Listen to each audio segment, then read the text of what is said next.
Welcome to little bit. இன்றைக்கி நம்ம அவல் உப்புமா எப்படி பண்ணுறதுன்னு பார்க்கலாம் வாங்க. அதுக்கு முதல்ல 2 கப் அவல் எடுத்துக்கோங்க. இதில் நான் கெட்டி அவல் எடுத்திருக்கேன். நீங்கள் உங்கள்கிட்ட எந்த அவல் இருக்கோ அதை எடுத்துக்கோங்க. அவலை எதுக்காக கழுவி எடுக்கிறோன்னா அதில் உமி நிறைய இருக்கும், அதனால் கழுவி எடுத்துக்கோங்க எப்போவுமே.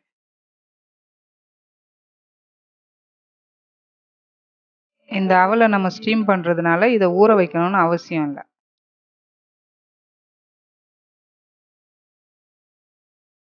அவலை நல்லா சுத்தம் பண்ணி எடுத்ததுக்கப்புறம் உங்கள்கிட்ட என்ன ஸ்டீமர் இருக்கோ அதில் வச்சு அவலை நல்லா ஸ்டீம் பண்ணி எடுத்துக்கோங்க. இந்த 2 கப் அவலில் 4 பேர் சாப்பிடலாம்.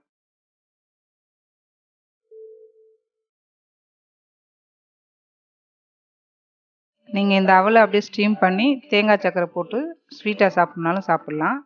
அப்படி இல்லைன்னா இந்த இன்க்ரீடியண்ட்லாம் வச்சு நீங்கள் காரமாக உப்புமா பண்ணி சாப்பிட்லாம். முதல்ல கடாய் வச்சு கடாய் நல்லா சூடானதுக்கப்புறம் 2 டேபிள் ஸ்பூன் எண்ணெய் ஊற்றுங்க. எண்ணெய் நல்லா காஞ்சதுக்கப்புறம் கடுகு போடுங்க. கடுகு நல்லா வெடிச்சதுக்கப்புறம் வேர்க்கடலை போடுங்க. அதுக்கப்புறம் கடலைப்பருப்பு, உளுத்தம்பருப்பு, ஜீரகம் எல்லாத்தையும் போட்டு நல்லா வறுத்துக்கோங்க.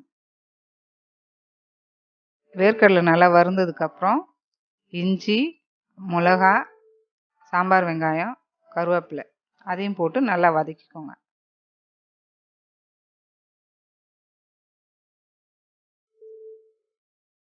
அது கூடவே கொஞ்சம் பெருங்காயம், உங்கள்கிட்ட என்ன காய் இருக்கோ அதில் ஏதாவது ஒரு காய் போட்டுக்கோங்க. என்கிட்ட கேரட் இருந்ததுனால நான் அது போட்டிருக்கேன். நீங்கள் பீன்ஸ் போடலாம், இல்லை உருளைக்கிழங்கு போடலாம், பட்டாணி போடலாம், எது வேணுமோ உங்கள் விருப்பத்துக்கு நீங்கள் போட்டுக்கோங்க. நம்ம ஏற்கனவே ஸ்டீம் பண்ண அவல்லையும் உப்பு போடலை, இந்த மசாலாலையும் உப்பு போடலை. ஸோ 2க்கும் சேர்த்து உங்களுக்கு எந்த அளவுக்கு தேவையோ அந்த அளவுக்கு உப்பு போட்டுக்கோங்க. நான் இதுக்கு 1/2 ஸ்பூன் உப்பு போட்டிருக்கேன்.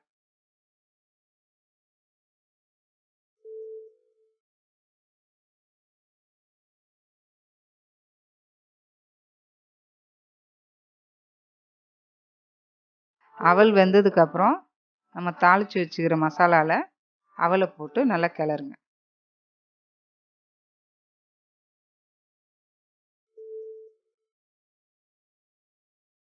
அவல் ஏற்கனவே வேக வச்சதுனால ரொம்ப நேரம் குக் பண்ண வேண்டியதில்லை. ஒரு பெரட்டிட்டு தேங்காய் துருவல் ஒரு கைப்பிடி போட்டு அதையும் ஒரு கிளறி ஆஃப் பண்ணிக்கோங்க.